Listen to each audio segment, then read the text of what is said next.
Welcome to the Tea Huddle with Marisa and Kelly. Your only source for gridiron gossip. If you're around football, but you can't find a way in, a way to care about it, we have the answer. And the answer is gossip and dating and scandal and more gossip. Or if you are into football like me and you want to know about the extra juice off the field, this is the podcast for you. So let's start how we do each episode. Kelly, please hit us with the headlines. What do you have for us this week? Week 8, the Panthers finally eked out their first win, so happy for them. Finally. They pulled it off. The 49ers extended their losing streak to 3, so not happy for them. Not going great. And Patrick Mahomes had the worst game of his career in an ugly loss to the Broncos. Some might say it was because he had the flu.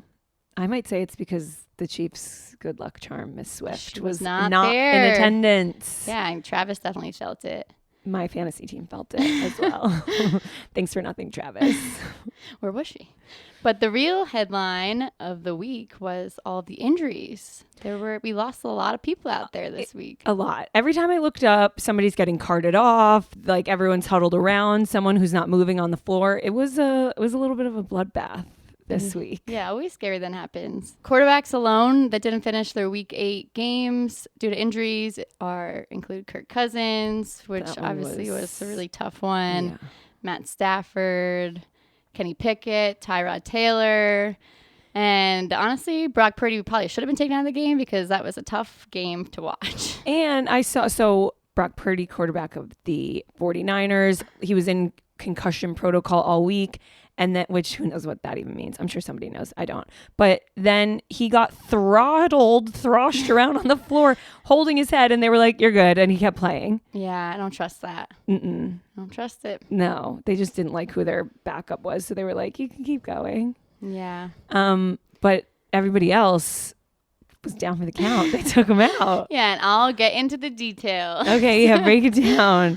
Yeah, Kirk Cousins. We'll start with him because that was the most upsetting injury. I would say I think we can all agree on that. I agree. He tore his Achilles tendon.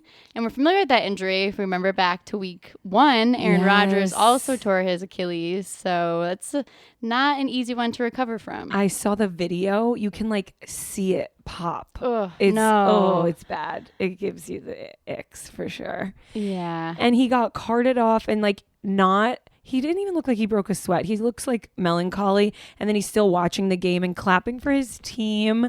I read that because the team just loves him so much. He's such a veteran. He's such a their guy that afterwards when they found out what happened, that he was definitely out for the season, that tears were shed in the Viking locker room. Yeah, everyone was really upset, which me too. He was doing so well. Last week they had a great game and there are high hopes for the Vikings this year. I mean, who knows? Maybe they can still continue on. But in Kirk's honor.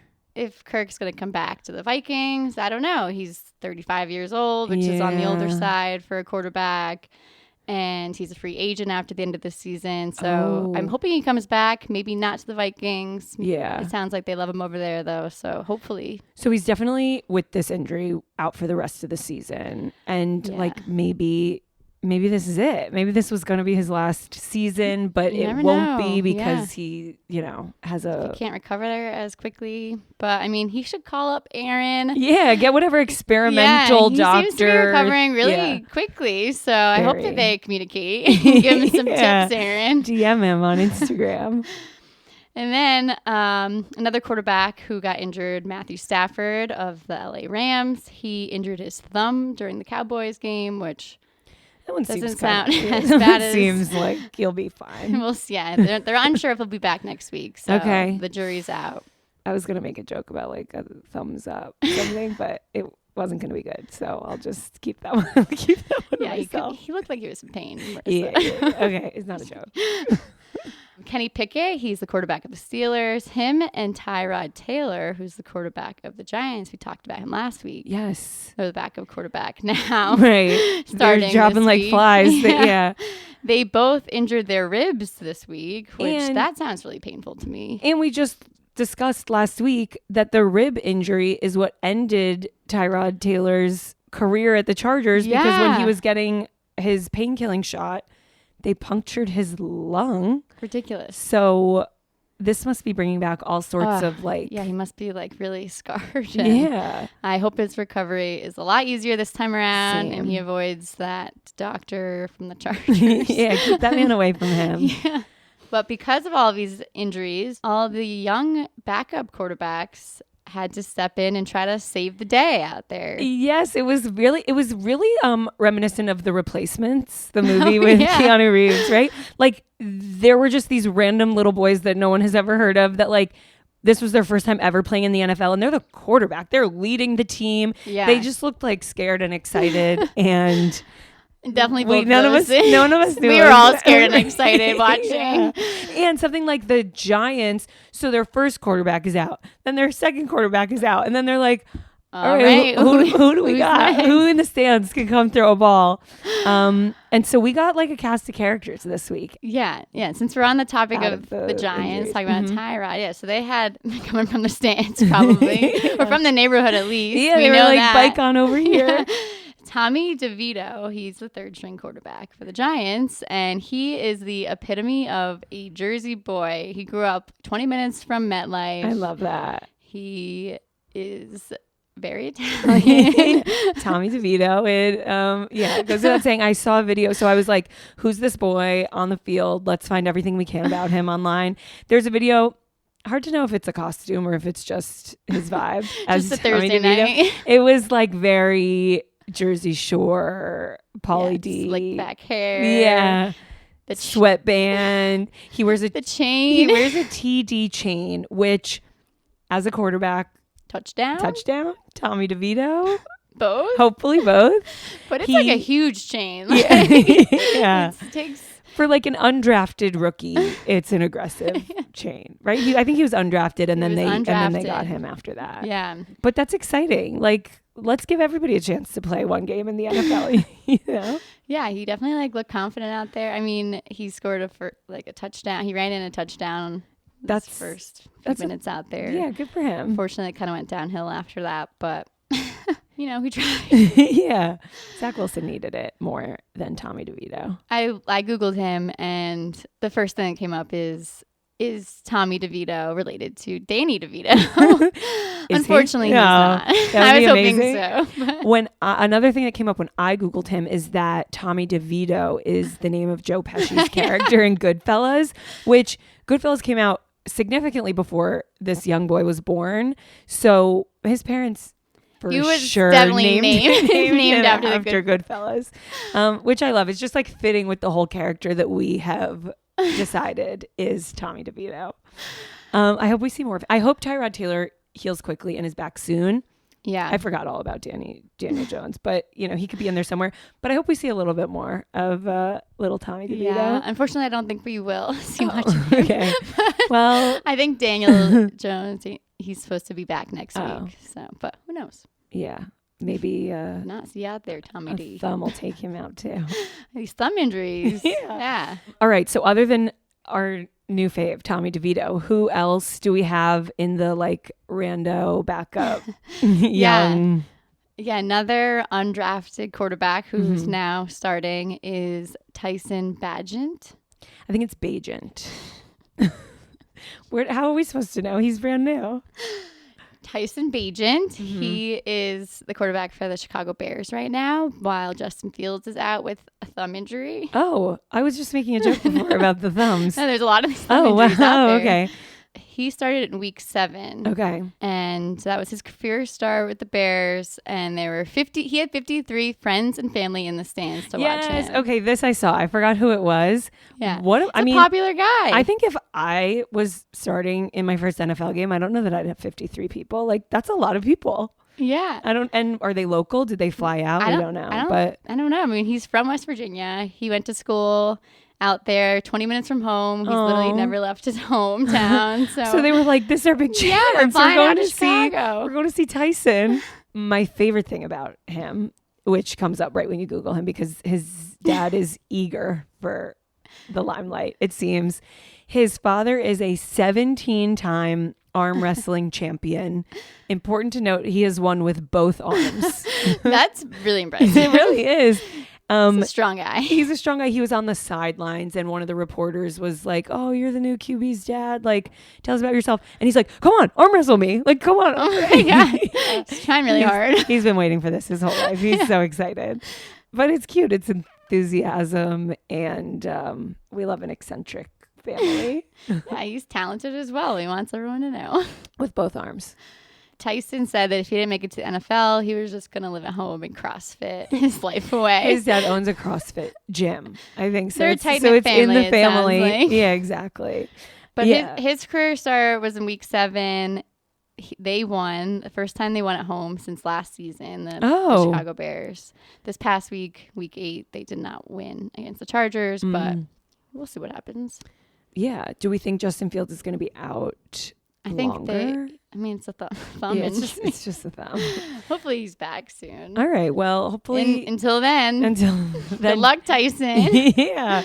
And then there's Will Levis. He is the backup quarterback for the Tennessee Titans. He's my favorite of these guys. Actually, it's tight fun, between Tommy honestly. DeVito and him. Yeah, they all kind of have some interesting backgrounds. So this guy, well, first, he's good. Like he had a great game. He had a great game. Yeah. The Titans have not, I think, had a great season. Is that right? Titans have not had a great season. They barely beat the Falcons, but he had 4 touchdowns in his first game. And that's only happened twice before. So. Oh. Yeah. Wow. Good for you, Will. Levis. I already forgot his name. Will Levis. He's got some fun stuff going on. So we are, at least I am, I'm excited about Will Levis. So he is weird online, which I love. Yeah. I saw a video of him eating a banana top to bottom with the peel still on it. I saw a video. Extra nutritious. Yeah, I saw a video of him dumping a bunch of Hellman's mayonnaise into his coffee. Hate that. And then Hellman's gave him like a lifetime supply. And then, don't want that. Even better than all of that, he's got some personal drama. So when he was drafted by the Titans, he had a beautiful girlfriend next to him. Her name is Gia Duddy. They met at Penn State, where they both went to college. And then in between the time that he was drafted and now when he started playing, she went to a Morgan Wallen concert. He's like the biggest thing in country music, I guess. And she's wearing a Titans jersey to like rep for her man. And then rumor has it, alleged, we don't know if this is true, but I read, like a crowdsourced gossip thing online that Morgan Wallen brought her backstage. They exchanged numbers. Her and Levis immediately broke up, and that like maybe now she's dating Morgan Wallen and dropped Will Levis like a bad habit. Wow. Yeah. I mean, she's moving on up. I love it. Now that he's playing now, maybe she'll want to. I think she's going to regret her decision. Yeah, also, I think Morgan Wallen is known to, he doesn't seem at this point in his life like a one-woman man. I think he really sort of gets around. I think he's allegedly. He's had some shady things. Yeah. too. Yeah, definitely. So maybe she's going to rue the day if he's a star quarterback. Yeah, let's keep our eye out for Morgan Wallen and what's her name again? Gia Duddy sighting. And more weird eating habits. Yeah, what's going to be next? Yeah. Since we're on the topic of young quarterbacks, Bryce Young, the quarterback of the Panthers, and CJ Stroud, the quarterback of the Texans, faced off this past weekend, and they have a heartwarming childhood friendship. As much as we love a scandal, we also love a heartwarming tale. Yeah, they grew up in California together. They've known each other their whole lives. They know each other's families. Yes, I read that because, like, if you're that good, I mean, they were the first and second draft pick overall. Yeah. So if you're that good and you're the exact same age. Competitors. Right. They, like, played each other in Little League and high school, and they, they're just, like, in the scene together. Just playing sports all the time. Yeah. Yeah, and going into this past week 8, Bryce and the Panthers had not won a game. And they faced off against CJ and the Texans. And CJ has had a great season. He's playing really well. And as we mentioned earlier, Bryce pulled off a win for the Panthers. They finally got their first win. He needed it. He beat his friend there. Do you think his friend, his buddy CJ, was like, my friend needs this? He needs a win. And you think he maybe like let him? Yeah, maybe if have they're that good bit? of friends, they had a few calls, and they're like, please. Yeah, I did see a lot of videos of just like clips of them because they're so young. Like social media has been around forever. Just there's so much footage of them 10 years ago just being like cute buddies. Yeah, and I heard that they like met up like right before the game. They shook hands, and then after the game, they gave each other some words of encouragement. So we always like when that happens. Definitely. But CJ, he has had a tough upbringing. It's a pretty interesting story here. Ooh. His dad, who was a pastor, started hanging out with the wrong crowd, you could say. And in 2016, he was convicted of carjacking and kidnapping. Whoa. So crazy story here. He's currently serving a 38-year prison sentence. Wow. What happened was CJ's dad, he forced his way into a vehicle. Some woman was stopped at a red light. He forced his way into the car, stole the car, maybe assaulted this woman, like was looking for drugs. I think it was drug related. It ended in a car chase. He was driving around San Diego, ended up jumping off of a bridge, like with the car moving, jumping off of a bridge into the San Diego Bay. To evade the police. Yeah, like they're chasing him and he just jumped out of the car. Yikes. Crazy. So they caught him. They caught him. And he is currently serving, a 38-year prison sentence. I was reading about Bryce Young's upbringing and opposite. He has like 2 loving parents. They've been married for 20-something years. His dad's a therapist. His mom's a special ed teacher. Really like loving home. And it's just nice that these 2 guys have remained such close, supportive friends. They're supportive to CJ. Growing up because I think growing up, obviously this happened when he was really young, I think like 13 or so. He's one of 4 kids, really close with his family, CJ. But they didn't have a lot of money growing up because after that happened they were struggling. Well, he's making up for it now. Now he's having a great season, like compared to Bryce Young. He's been playing really well. If one of them, not picking favorites, but if one of them was going to have the stellar season, Bryce was drafted second. He's like, had a tough go of it. And now he's just crushing. And Bryce has some room for improvement. But but they each have at least 1 win under their belt now. Yeah. And now CJ has a Bentley.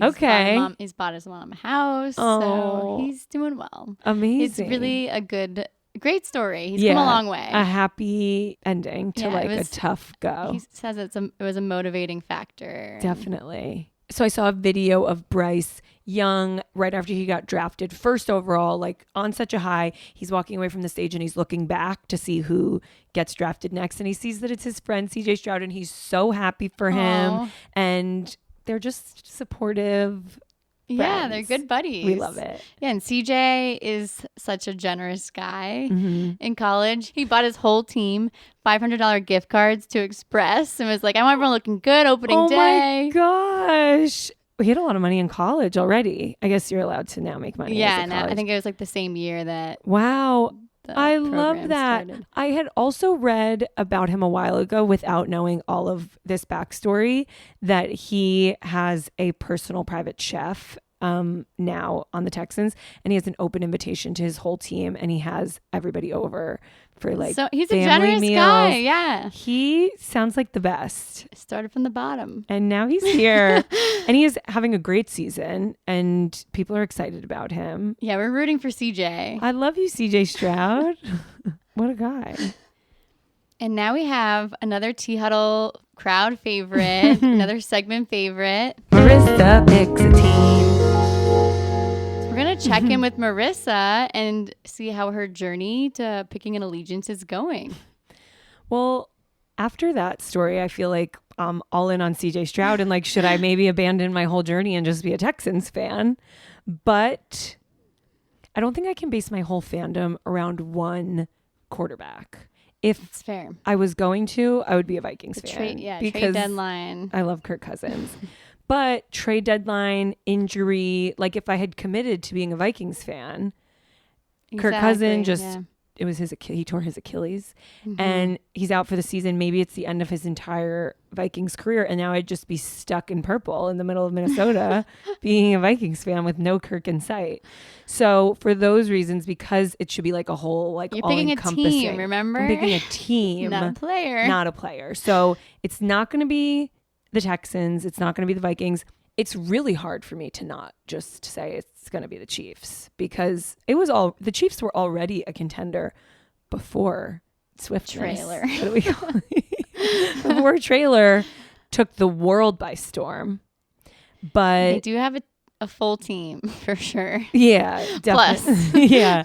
And I can't pick like the Super Bowl champs. It's too obvious. Yeah. So it's not you don't them. want to pick them. A couple contenders I'd been thinking about: Jaguars, Eagles. Okay. I like the Eagles because I like Jalen Hurts, which again, we just sort of debunked that whole thing. Jalen Hurts. They have Jason Kelce. Yeah, they have Jason Kelce, who's like maybe the favorite Kelce. Yeah. He's great. Jalen Hurts, not only the hottest quarterback in the league, I read his whole management team, his agent, his social media person, it's all women, which sports agents, not a popular career for women. And I did see at the Eagles game this past weekend, they have like an all women, all girls tailgate. Yes. So they do some like their pro females. Yeah, female empowerment in the sports space, which is like sort of what we're all about. Well, Eagles fans are pretty intense. Yeah. And I think they're too intense. You have to be really serious if you're going to commit to the Eagles. I'm not that serious. I know myself, and I'm week, intimidated. maybe, so I think I'm not an Eagles fan. I'm going to narrow it down. So we're halfway through when the first time we did this segment, it was just really like a survey of the land. And here we are halfway through almost. We're going to narrow it down. And then I feel like by the end, I need to finalize things before postseason. Yeah. So that I can hopefully cheer my team on in the postseason. So I'm going to try to narrow it down to 5. A lot of these were the ones that I was already thinking about last time. I love the Lions. I like their story. I like their coach. Yes. Yeah. What's his name? Dan Campbell. The lion on the Yes, he wanted to have a lion on the sideline. He's like wacky. He's enthusiastic. He seems really fun. They need it. They need the fan. Yeah, they've had it for a few years. We love Jared Goff. I love Jared Goff. I like him too. I like his fiance. Excited to watch, their wedding planning process continue. So they're up there for sure. Ravens as well. Lamar, isn't he on your fantasy Yes, team? he's my fantasy quarterback. So I already feel like I'm rooting for them anyway. If we get any sort of a confirmation on Odell Beckham Jr. and Kim Kardashian, that will really help move things along for me. Yeah, a little more gossip. Yeah, they need a win. They want fans. They're in the mix for sure. So those are 2 of my 5. 49ers, we talked about. They have a full cast of characters, even more than I realized last time. Like we talked about Nick Bosa last week with his Skims campaign taking the world by storm. I love Brock Purdy. George Kittle seems really fun.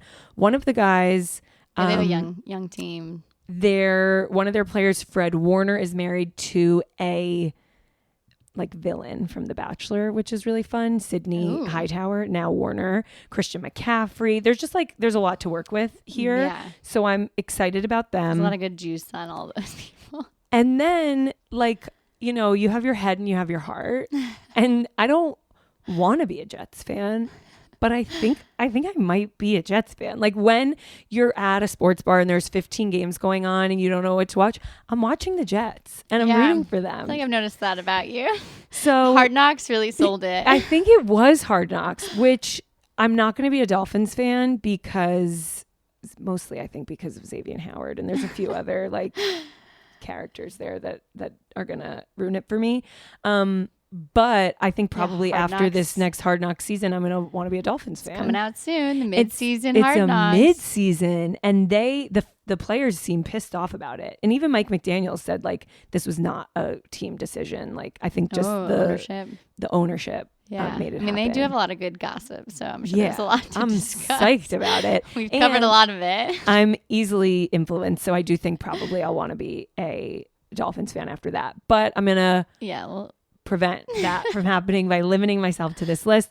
So we've got Lions, Ravens, 49ers, Jets, and then that leaves one spot open.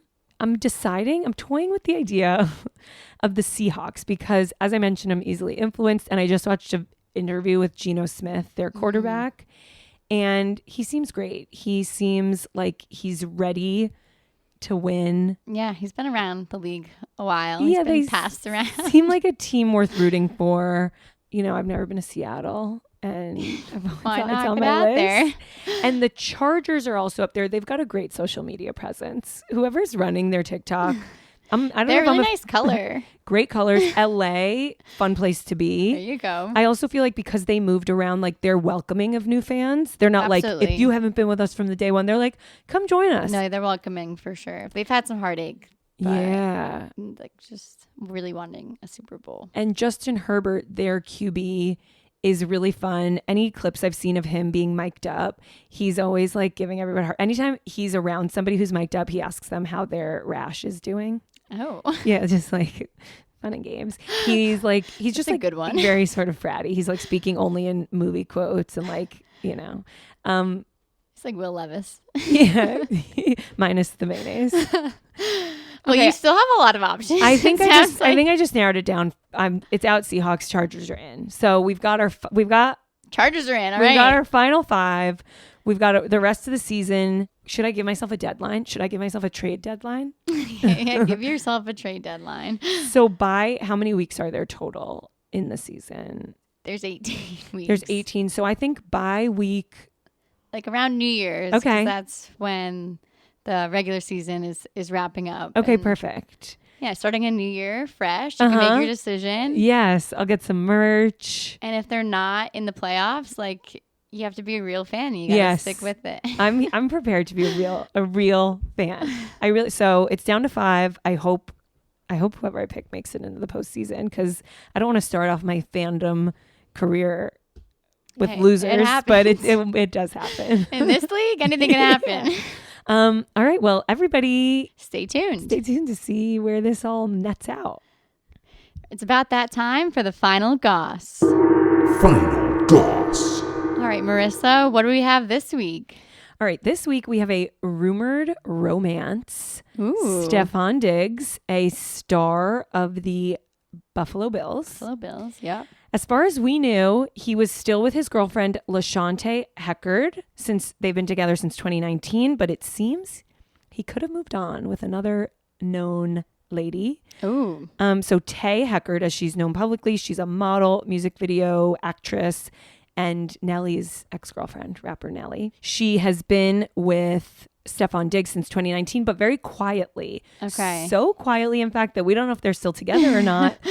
But rumors are that Eva Marcille, who is a reality TV star, winner of America's Next Top Model, was at a game last week. The one they were playing against the Patriots. And somebody wrote into one of these crowdsourced gossip sites that she was cheering for her man, number 14. Ooh. And Stefon Diggs is number 14. So Eva Marcille, we know her from winning America's Next Top Model season 3 back in 2004. She was a Real Housewife of Atlanta from 2018 to 2021. In that time, she got married to a lawyer, Michael Sterling, but since divorced. Before her marriage, she was dating Flo Rida. Oh, I love Flo Rida. Rumored to have dated Jamie Foxx, but no athletes. So Diggs would be the first that we know of. She's like a reality TV star. Yes. Mm-hmm. Okay. And we know she was at that game because a photo came out of her there. We don't know for sure that she was cheering for her man, number 14, but sources say that this could be a new romance on the books for us. Keep your eyes out, people. Yeah. So we'll see we'll keep an eye on if she's at any more games. Maybe she's wearing a jersey. The hottest accessory of the season is a football playing boyfriend. It's tough to go up to Buffalo, so if we see her in that area, I feel like it's... Well, if they were going to play the Falcons, we would see if she went to that game because she's really Atlanta nice. based. That's fun. But, maybe she's willing to make the flight for a new flame. Keep your eyes peeled. Yeah. I kept close eye on her Instagram this weekend to see if she was at the Bills game. I was looking for a little confirmation, but it was her birthday weekend, so she was on a trip. And Stefan was not there. And he was not there. He was not busy. allowed to do that. Yeah. So we're going to keep close eye, see if she's at any more Bills games, see if we get any confirmation on this rumor. Yeah, we're going to keep our eye on the injury report. Let's hope that no one else gets injured the next few weeks. Not CJ Stroud. Especially Protect not him. CJ Stroud, yeah. And I hope we get some more of these fun rookie backup QBs. Their careers are taking off. Yeah. So keep tuning in, like, subscribe, listen, share, tell your friends, and tune in next week. Until then, stay juicy.